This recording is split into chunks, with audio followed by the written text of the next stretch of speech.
5 days since I served my STBXW 30 female of 7 years. Now everyone is piling on me to talk to her.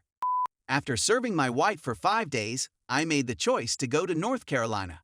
I'm refusing to visit or speak to her, and everyone else is clamoring to do so. It's driving me insane, texts and phone calls all the time. What can I say to these folks to make them back down without being rude? These are my friends and family, the folks I want to keep in touch with once the divorce is official. To provide some context, we began dating at the age of 20 and married when she got pregnant with our kid. Our marriage was fantastic.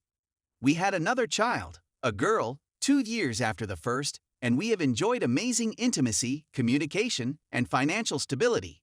Our home was ours. We had a pet cat. The children are well-balanced and doing well. We were content, or so I thought. Then, approximately 4 months ago, my wife, let's call her Sue, came home from work raving about their new boss. Let's name him Frank. I felt uncomfortable immediately away, like if something wasn't quite right. I smiled and asked a few inquiries, such as if he was married, whether he had children, where he lived, and so on. She informs me that he is on his second marriage and has 4 children in all. I assumed this was a crush. I've experienced them before, but they typically pass. So I decided to simply wait and see if it went gone on its own. This happened every day for the following week, and I became more concerned. I decided to check to see if there was anything else going on, so I informed Sue that I had received a virus warning on the home network and that she needed to update the virus software on her pad, mobile, and laptop. She is really inept at it. She handed me her equipment, and I downloaded remote monitoring software and keylogging software from the finest internet source I could locate. Best $20 a month membership I've ever purchased. A few days later, I noticed the first text messages they exchanged, which were rather benign. Most of them are work-related. Nonetheless, the frequency increases somewhat over the following 4-6 weeks and becomes more personal. I had a gentle confrontation with my wife. When she gets home from work, I lock my gaze on her. Sue, what's the matter? Me. Did you have a car accident or something? Sue, what do you mean? Me. Do you seem to have done anything bad and are attempting to conceal it? Sue, is it correct? I'm not, so what are you on about? Me, you seem to be guilty of something. Are you telling the truth to me? Is there anything more you want to tell me? Sue, no. I simply had a hard day at work. Blah blah. There were fewer texts between them during the following several days, but they are fast getting back into the swing of things. As the texts get more flirtatious, I gently address her one again. She's lied to me again. Around the 2-month point, I determine that this will most likely end horribly, and I resolve to brace myself for the worst. I also begin to mentally prepare myself. Over the following 2 months, their interactions escalate into a full-fledged emotional affair that becomes more physical. I confront my wife on several occasions, but I never offer any proof. She continues to deceive. I'm not going to make her quit. After all, she is an adult who makes her own decisions. She lies to my face over and over again. I sense a massive chasm forming between us. Intimacy is also halted. I'm finding that I'm checking out of the marriage in tandem with their activities. I'm sad, but I'm working out hard and bracing myself for the realization that divorce is the only possible option at this time. I hire a lawyer, prepare the papers, and even hire a person to be on standby to serve her if I decide to cut the cord. Then I read the first text where they arrange to meet up, and I am relieved because I can finally decide to terminate it. It's awful just to watch this train accident occur. On the day they're supposed to meet, I hire a room on the same level and have my man ready to serve her at the hotel. When the big day approaches, she lies and tells me she needs to work extra hours. I travel to the hotel to await her arrival. I and the person I hired to serve her go up to her floor around 10 minutes after she gets into the elevator. The only reason I booked a room was because the elevator required a keycard. We approach the door, and I hear groaning, indicating that they are already there. I duck around the corner while he pounds on the door. They go silent. Frank, what exactly is it? Serving man, I got an urgent delivery for Sue. Sue, what exactly is it? Serving man, I'm not sure, ma'am. I've just been informed it's important and has to be given to you right now. After some back and forth, the wife eventually opens the door in her robe. Guy who serves stew, what's your last name? Yes, she receives the mail, and I come out to sign the form. When my wife sees me, she gets completely white. I sign the necessary documents and go over to her. She doesn't move, and I'm not sure what's wrong with her. She seems befuddled to say the least. It's as though what she's seeing doesn't add up. I'd planned for this moment. I take a peek around the room. Frank. Hey, reveal yourself, I know you're in there. He peers around the corner, apparently terrified. Did you have a good time with my wife, Frank? Or is it your deception of your own wife that gets you off? Or is it having several mistresses at the same time, Frank? Is it deceiving and cheating on everyone? Is that all? Frank, complete quiet. Then I turn to face my wife. Sue, you didn't believe you were the only sidekick this man had, did you? As far as I know, you are one of 3. I made this up. I have no clue whether he has any other mistresses than my wife. I simply wanted to be rude and wreck their plans. Me, Sue.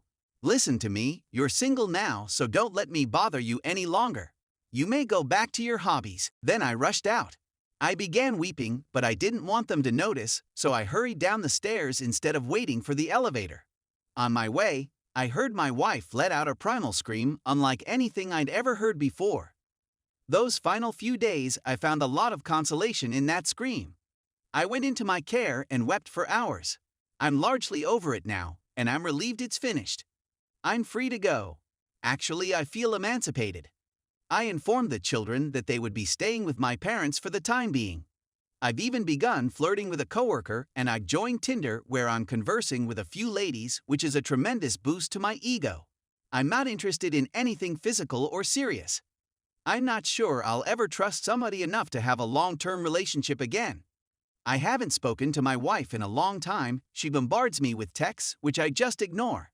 But everyone is foaming and attempting to guilt-trip pressurize me into speaking with her. I've also considered informing Frank's wife. If I were her, I'd want to know, and I don't believe Frank would suddenly grow a spine and admit it. Edit. I decided to notify my wife, so I contacted her and gave her the important details. She didn't believe me straight away, so I'm meeting her at a coffee shop in an hour. I'd also begun to ask those who phone me to inquire as to why I'm not talking to her. It seems to be slowing down the barrage. Update. It was quite beneficial to me. I was able to get rid of the majority of calls, with just a few stragglers behind who were attempting to push me. I met with Frank's wife. More on that later. The 2 best replies were discovered to be 1. Why don't you inquire as to why we aren't conversing? This was quite effective. If number 1 doesn't work, try number 2. Consider the trauma Sue has caused on me in order for me to avoid touch. You putting pressure on me is adding to my stress. Will you cover the cost of my counseling if I experience a complete mental breakdown? No. Okay, maybe you should keep out of this. Okay, that's fine. Click 2nd. I believe I need to clarify something. Many people believe I was in complete control and performed a fantastic move. I was a complete mess the entire day, except for the 10 minutes when I confronted her. It took me 2 months of preparation and steeling myself to pull off the 10-minute encounter. I was hoping she'd come back down and turn around at the door. She had dozens of chances to stop and tell the truth, but she didn't. I think I was hoping that if she hadn't stopped at the last second, we might have spoken about reconciling until they got physical. It took all I had not to weep at the hotel. In fact, I began sobbing before I got to the end of the corridor. Also, I didn't do it for vengeance. I did it to break free and reclaim part of my self-worth. Being dumped was embarrassing, humiliating, and emasculating. I'm nothing more than a shell of my previous self. I recognize this is because I loved her with all of my heart, which is why I chose to go NC. I don't believe I'm strong enough yet to confront her without breaking down, and I'll never exhibit any weakness in front of her or anybody else who may express that to her. It was all about me when I asked Frank the questions that surprised and confronted my wife. It's not them. I regained control of my life, but I know I'd be too weak to keep it if I saw her now. So I'll fortify my determination and steel myself. I will never again be nice or considerate to her. I shall be nothing more than a rock-hard, ice-cold, emotionless, insensitive ex-husband for her. Once the divorce is finalized, I want to burn her and Frank's lives to the ground. Until then, I'll focus on bettering myself and moving on with my life. They are free to do anything they want. I have no influence over their decisions, I can only control mine. Many people have questioned me how I can be so cold and calculating, and I believe a few have even labeled me mad. That is not how I see things. Let me state unequivocally that I do not like this at all. It's acts that I consider as vitally important for my own well-being and sanity. Life is change, and in my instance, my marriage has developed gangrene, therefore I'm terminating it before it affects more of my body and causes irreversible harm. I've also resolved not to flirt or do anything on Tinder. It was a wonderful lift to my ego, but I'm in a vulnerable place. And I'm afraid I'll hurt someone else since I'm not really in control of my emotions right now. It would be selfish of me to put anybody else in danger merely to satisfy my own ego.